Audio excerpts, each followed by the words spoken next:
Chapter 16. Nahuatls. My friends, we will chat today a little on the Nahuatls. This is very interesting because it belongs to the old traditions of our Mexican people. I want you to listen to me with infinite patience, yearning to understand deeply all and each one of my words. There come to my memory, at these instants, multiple extraordinary cases that it is worthwhile to study. Oaxaca has always been a town of mystic legends devoted to occultism that many esotericists should know. When a boy is born in that region, he is properly related to the famous Nahuatls. No matter if the creature is born at night or by day, the relatives in any event will construct a circle with ashes around the house. We have been told that at dawn prints will be observed in the ash that have been left by the animals of the place. It is unquestionable that if such prints correspond, for example, to a vixen of the mountains, this would be the Nahuatl of the creature, but if the rakes were of another animal, it undoubtedly would be this elemental, the Nahuatl of the newly born. Let us pass now to the considerations of the vegetable Nahuatls. From olden times, the navel of the newly born is buried together with the sprout of a tree. Obviously, that tree remains correlated with the creature that growths at the same time as this vegetable elemental.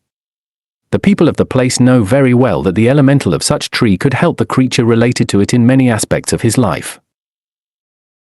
Old Aborigines from America always worked with the marvelous elementals of the plants. They carried out with them infinite magic phenomenon, cures at a distance, conjurations of tempests, etc., etc., etc.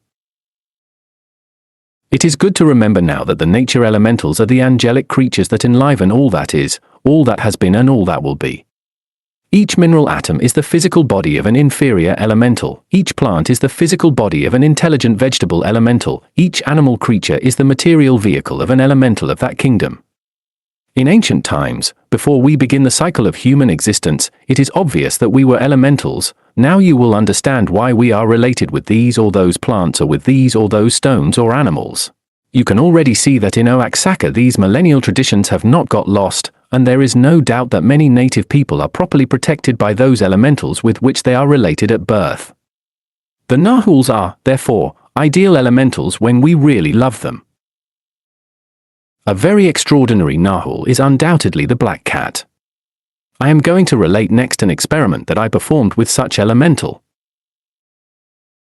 At home we had a small black kitten. I proposed to win his affection, and it is clear that I achieved it. One night I wanted to make a transcendental metaphysical experiment, when in my bed, I placed the innocent animal at my side.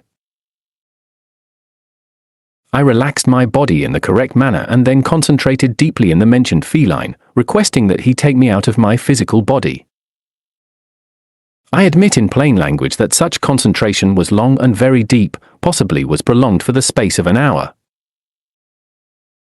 I grew slightly drowsy by means of the intensive concentration, but I certainly experienced then an extraordinary surprise. That creature seemed to increase of size and then became a giant of enormous proportion stretched out at the side of my bed. I touched him with my right hand, and I found that he appeared to be made of steel. He irradiated electricity and his face was black like the night. There is not doubt that everything in his body was of the same color, but he had left the animal form, assuming the human figure instead, with exception of the face that, although gigantic, continued being that of a cat. This was something unusual that I didn't expect. I was terribly surprised and, a little frightened, I conjured him with the conjuration of the seven of the wise Solomon. The result was that spell ceased. Instants later, next to me, the innocent creature was again in the form of a kitten. Very concerned, I walked the other day by the streets of the city. I had believed that fear had been eliminated from my nature, and here it is, now, this Nahuatl had given me a tremendous fright.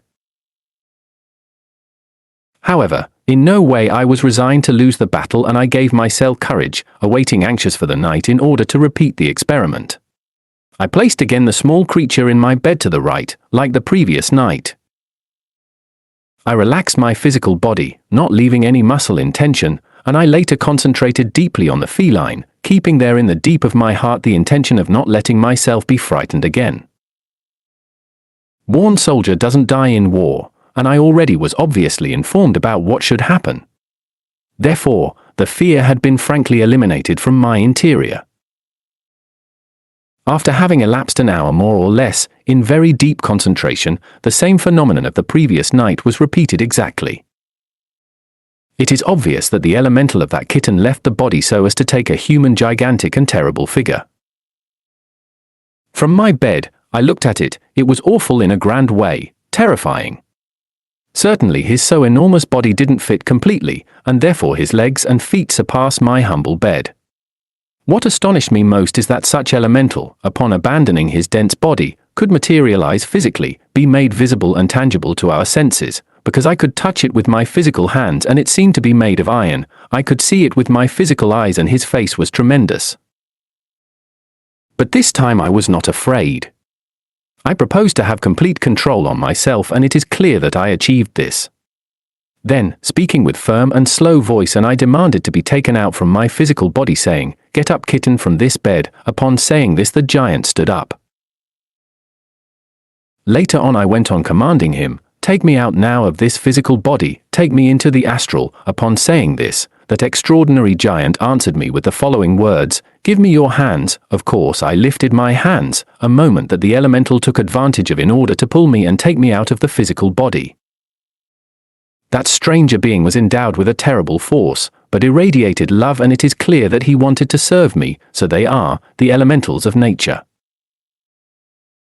Already standing in the astral, next to my bed and having as a companion that mysterious being, I started commanding him again, "Take me to downtown in the capital of Mexico." "Follow me," it was the answer of that colossus. He left the house walking slowly, and I followed him step by step. We walked by different places of the city until we arrived at San Juan de Letrán, and somewhere around, in a corner, we stopped for a moment. It was midnight, and I yearned to finish the experiment in a happy manner. I saw a group of gentlemen in a corner chatting. They were in their physical body, and it is therefore unquestionable that they didn't notice me. However, I wanted to make myself visible and tangible in the face of them. Such was my purpose. Addressing then that giant Nahuatl of the marvels and prodigies, in sweet but imperative tone I gave him a new order: "Move me now to the world of 3-dimension, to the physical world." The elemental Nahuatl put his 2 hands on my shoulders at the same time that he exerted on these a certain pressure. I felt that I abandoned the astral world and penetrated in the physical world. I became visible and tangible in the face of that group of gentlemen that was in that place. Approaching them, I asked, "So, what time is it, gentlemen?" "It is 12:30. "Thank you, gentlemen. I want to tell you that I come from the invisible regions and that I have decided to make myself visible and tangible for you." Is strange words, aren't they? Those men looked at me amazed. I went on, telling them, "See you later, gentlemen. I return now again to the invisible world." I requested the elemental that I go over again to the supersensible regions, and it is unquestionable that the creature obeyed at once. I succeeded in seeing the astonishment of all those gentlemen. They felt horror, panic, and they went away speedily from that place. New orders given to the elemental giant were enough so that he brought me back to the house. Upon returning to the room and entering the chamber, I saw that that mysterious gentleman had lost his gigantic size, and had penetrated the small feline body that was on the bed. This had happened in fact by the pineal gland, located, as is known, in the superior part of the brain.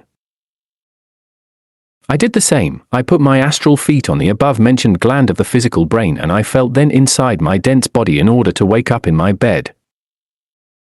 I looked at the kitten, gave him some caresses, thanked him and said, "I thank you for the help given. You and I are friends."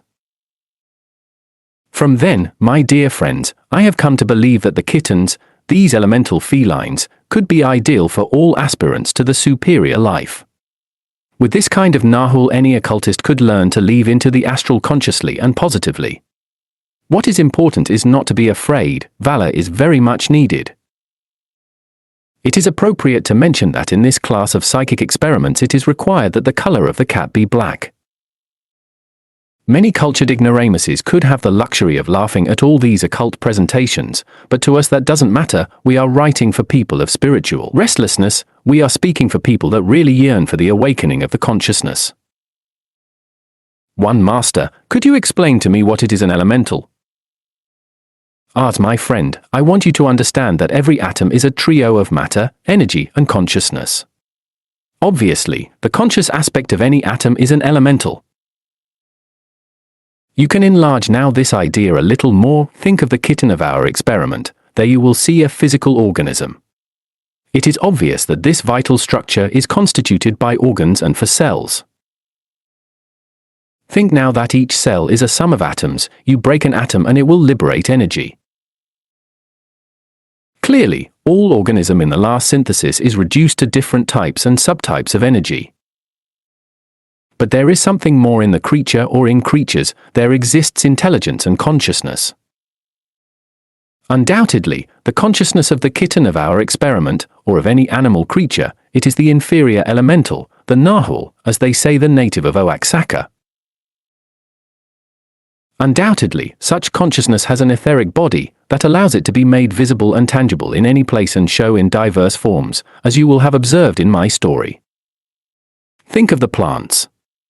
In each one of these we also see the trio of matter, energy, and consciousness. This last is always the elemental. There is elemental in the fire, in the air, and they also exist in the water and in the earth. The old sages learned how to manage the elementals. The magicians of ancient times ordered the elementals of the air, and these obeyed, retiring the clouds or moving them away according to the will of the magician. They commanded the salamanders of the fire, and then such magicians were able to act on the volcanoes of the earth at will.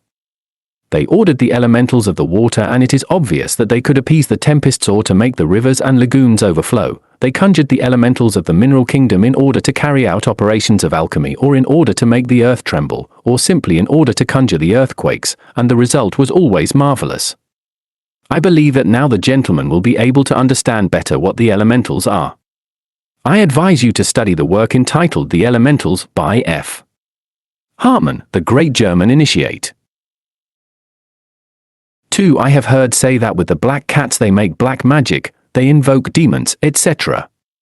What can you tell me about this, master? Distinguished young lady, everything in nature has a double use.